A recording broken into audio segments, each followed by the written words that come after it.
घर की बेटी दाल बराबर। आन्या डांस करने में उस्ताद। एक स्टेप जो वो देख लेती तो हूबहू उसे उतार देती। अरे आन्या बेटा, मेरी बेटी को भी डांस सिखा देना, उसका एनुअल प्रोग्राम है। हाँ आंटी, क्यों नहीं। अब कल शाम उसको भेज देना, मैं सिखा दूंगी। हाँ हाँ, नचनिया ही बन। आस पड़ोस के लोग तुझे इस्तेमाल कर रहे हैं। माँ, इस्तेमाल मेरा नहीं कला का हो रहा है। नाचना एक कला है, कला। आन्या हर बात में अच्छी थी, फिर चाहे वो अच्छा व्यवहार हो या फिर लोगों की मदद करना। वो हमेशा खुद के शौक को पूरा करने के लिए व्यस्त रहती, लेकिन घर वालों को तो उसका ये काम सिर्फ समय की बर्बादी लगता है। कहाँ है आन्या? उसको बोलो कि आज शाम को खाना वही बनाएगी। सपना देख लो कि तुम्हारी बेटी घर का खाना बनाएगी। अरे आसपास के लोगों का काम करने से उसे फुर्सत मिले तब तो कहीं जाकर वो हमारे घर का काम करेगी ना। देखो ना, इकलौती बेटी, ऊपर से गैर जिम्मेदार, अब करे तो क्या करे। तभी पड़ोस की पिंकी आ जाती है। अंकल आंटी, आन्या दीदी कहाँ है? वो क्या है ना, मेरा क्लास वर्क है, वो मुझे समझ में नहीं आ रहा, तो मम्मी ने कहा कि आन्या दीदी से पूछ लो। हाँ हाँ, क्यों नहीं, खुद का तो कोई काम है ही नहीं उसे। जाओ जाओ, सीढ़ी से ऊपर चली जाओ, वही कमरे में है आन्या। एक रोज शहर में डांस कंपटीशन वाले लोग आते हैं, जहां आन्या का डांस सबको पसंद आता है। क्या बात है, छोटे से शहर में इतना टैलेंट? बेटा, कौन सिखाता है आपको? कोई नहीं सर, वो क्या है ना, मैं टीवी देखकर सीख जाती हूँ। अरे वाह, और आपके मम्मी पापा कहाँ हैं? वो नहीं आए? नहीं, वो लोग नहीं आए हैं। आन्या कंपटीशन जीत जाती है और घर में टीवी वाले आन्या का इंटरव्यू लेने आते हैं। अरे क्या है, कहाँ घुसे जा रहे हो, क्या हो गया? आप आन्या की माँ है ना? वो क्या है ना, आपकी बेटी ने डांस का कंपटीशन जीता है। हमारे शहर के लिए ये गर्व की बात है, तो हम लोग उनका इंटरव्यू लेने आए हैं। ओहो, बड़ा तीर मारा हो जैसे। अरे उसे आता ही क्या है डांस के सिवा?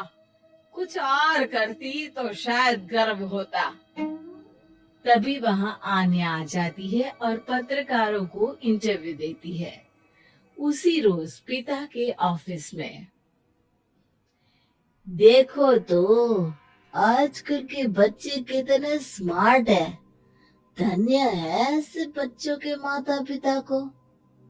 और किस्मत वाले होते हैं ऐसे माता पिता, वरना मेरी बेटी तो किसी काम की नहीं, सारा दिन बस नाच गाने में ही दिमाग लगाती रहती है।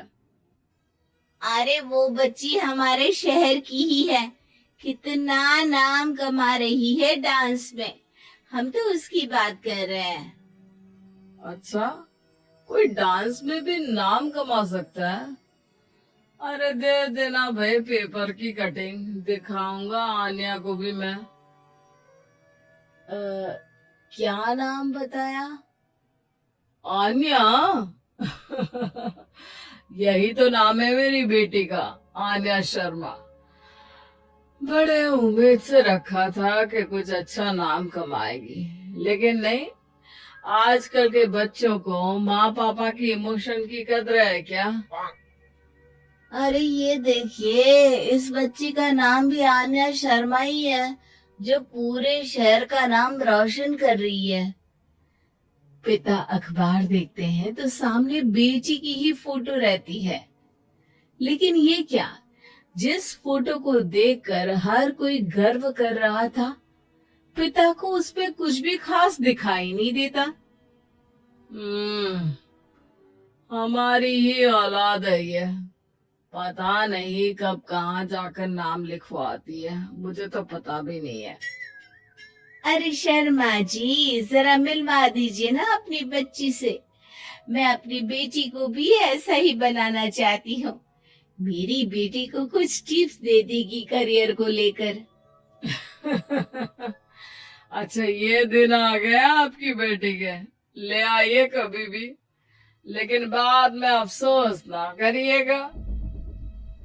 सभी को आन्या के पिता की बात पर हैरानी होती है कि इतनी टैलेंटेड लड़की के माता पिता आखिर उससे चाहते क्या है। पिता घर आते हैं और माँ से कहते हैं, पता है तुम्हारी लड़की क्या कर रही है, या फिर ऐसे ही व्यस्त रहोगी हमेशा? अरे पता है मुझे, पर आपको कैसे पता चला?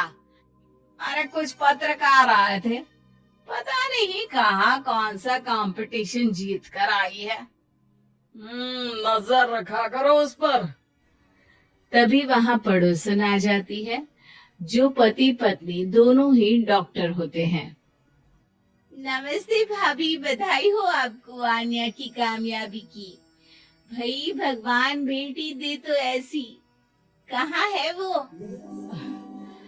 सच में आपको ऐसा लगता है कि भगवान ऐसी बेटी दे? तो ले जाइए ना अपने साथ, रखिए 2-4 दिन, खुद ही पता चल जाएगा। और नहीं तो क्या, सारा दिन करती क्या है, कहाँ रहती है, हमें तो कुछ पता नहीं होता। ना बताती है ना पूछती है। खैर देखिए, वो वक्त अब गया जब माता पिता बनकर बच्चों की परवरिश की जाती थी। अब तो बच्चों को साथ बिठाकर बात करना जरूरी है। वो क्या कहते हैं, बच्चे के दोस्त बने। तो क्या आप दोनों अपनी बेटी के दोस्त हैं? हाँ, बस अब यही बाकी रह गया था। खैर बताइए, क्या काम है आपको? वो क्या है ना, मैं और मेरे पति दोनों को ही इमरजेंसी कॉल आ गई है अस्पताल से। मेरी बेटी आन्या की अच्छी दोस्त है, तो मैं क्या उसे आन्या के पास छोड़ दूं अगर वो फ्री है तो? माँ कुछ बोलती उतने में ही आन्या आ जाती है।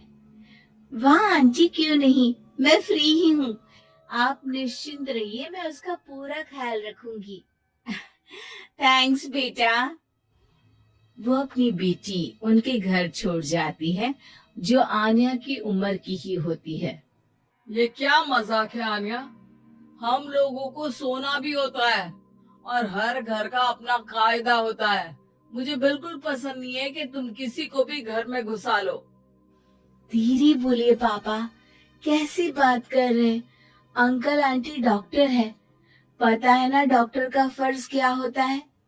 अगर वो किसी की जिंदगी बचा रहे हैं तो क्या हमारा फर्ज नहीं बनता कि हम भी उनकी किसी न किसी तरह से मदद करें?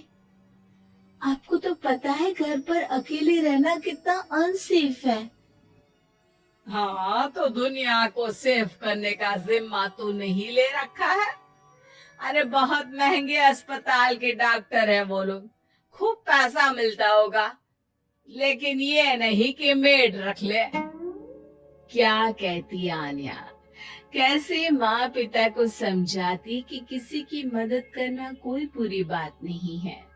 खैर कुछ महीनों बाद आधी रात को माँ जोर जोर से चिल्लाकर आन्या के कमरे में जाती है। बेटा, बेटा आन्या, पापा के सीने में दर्द हो रहा है, बेटा कुछ कर। हाँ माँ, मैं डॉक्टर को फोन करती हूँ। आन्या डॉक्टर को फोन करती है, लेकिन माँ, डॉक्टर को तो आने में काफी वक्त लग जाएगा। मैं पिंकी के पापा को बुला लाऊं? अरे वो नहीं आएंगे बेटा, वो लोग बहुत बड़े डॉक्टर हैं और हम लोगों के पास इतने पैसे भी नहीं है। माँ, मैंने डांस कंपटीशन में जो पैसे जीते थे वो है मेरे पास। आप चिंता न करें, बस पापा का इलाज करवा ले। आन्या के कहने पर वो बड़े डॉक्टर ना सिर्फ आन्या के पापा का इलाज करते हैं, बल्कि उन्हें ठीक करके घर भी ले आते हैं। आज मैं सिर्फ अपनी बेटी की वजह से बच गया। भगवान सबको ऐसी